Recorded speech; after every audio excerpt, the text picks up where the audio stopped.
नहीं, लगातार अलग अलग सत्र में सभी हमारे वरिष्ठ जन, आदरणीय राहुल जी, कमलनाथ जी, विवेक तनखा जी, आदरणीय सुप्रिया श्रीनेत, हमारे पवन खेड़ा जी, सारे परिवार के लोगों ने, हरीश चौधरी जी ने बात की। और जो दायित्व है राजनीतिक देशभक्त संगठन का, वो हमने अपना निर्वाह करना है। हमें संकल्प इस बात का है कि हम जातिगत जनगणना मध्य प्रदेश में तेलंगाना की तर्ज पे करवाना है। इसके लिए संगठन संघर्ष करेगा। जो वादे पूरे करने थे भारतीय जनता पार्टी को और नहीं किए, तो जनता की लड़ाई कांग्रेस को का दायित्व है कि सरकार को मजबूर करे। उसके लिए सड़क पर कार्य योजना बना के लड़ेगा। संगठन के सृजन में नेताओं की भूमिका, कार्यकर्ताओं की भूमिका और जो वरिष्ठ जनों की क्या भूमिका हो, इस पर विस्तृत चर्चा हुई और सकारात्मक उसका एक तरह से निचोड़ निकला।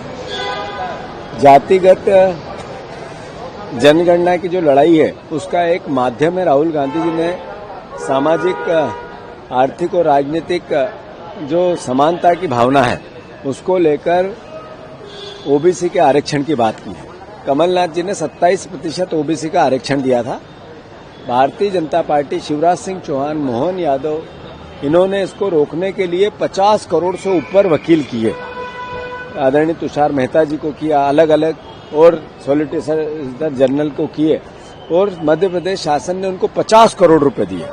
आज कोर्ट ने उनको निर्देश दिए कि आखिर आपको 4-4 बार सीधा कहा गया है कि आप निर्देशित करो, आपने क्यों नहीं लागू करो आरक्षण, क्यों नहीं किया ओबीसी का। तो बहुत जितने भी हमारे बीजेपी के वकील थे जो जीरा कर रहे थे सरकार के, उनने 2 हफ्ते का समय मांग लिया। कोर्ट ने कहा कि उन लोगों को नौकरी क्यों नहीं मिलनी चाहिए जिन लोगों को ने, जिन बच्चों ने एग्जाम पास की, तो 2 हफ्ते का समय मांगना फिर ये एहसास कराता है कि बीजेपी ओबीसी आरक्षण रोकना चाहती है। शिवराज जी, मोहन यादव जी रोकना चाहते हैं। मैं आग्रह करता हूं मोहन यादव जी से कि इसको राजनीतिक पुट मत दो।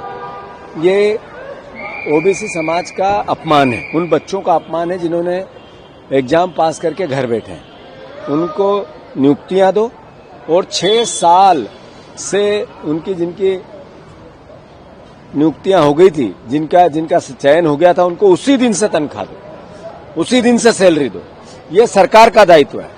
तो मैं आग्रह करता हूं मोहन यादव जी से कि ओबीसी के आरक्षण को आपने जो रोका, जो आपकी सरकार ने रोका, जो आपके वकीलों ने रोका, उससे सार्वजनिक रूप से प्रदेश से माफी मांगो और जल्दी से वो आरक्षण लागू हो, इसके लिए पहल करो।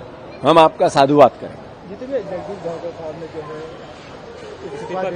ऐसा है, जगदीश धनखड़ जी का जो इस्तीफा है, वो राहुल गांधी जी देश को चेता रहे थे। वो कह रहे थे कि देश का संविधान खतरे में है, देश की स्वायत्त संस्थाएं खतरे में, देश का लोकतंत्र खतरे में है, देश की मीडिया खतरे में है, देश के आम नागरिक के मौलिक अधिकार खतरे में है।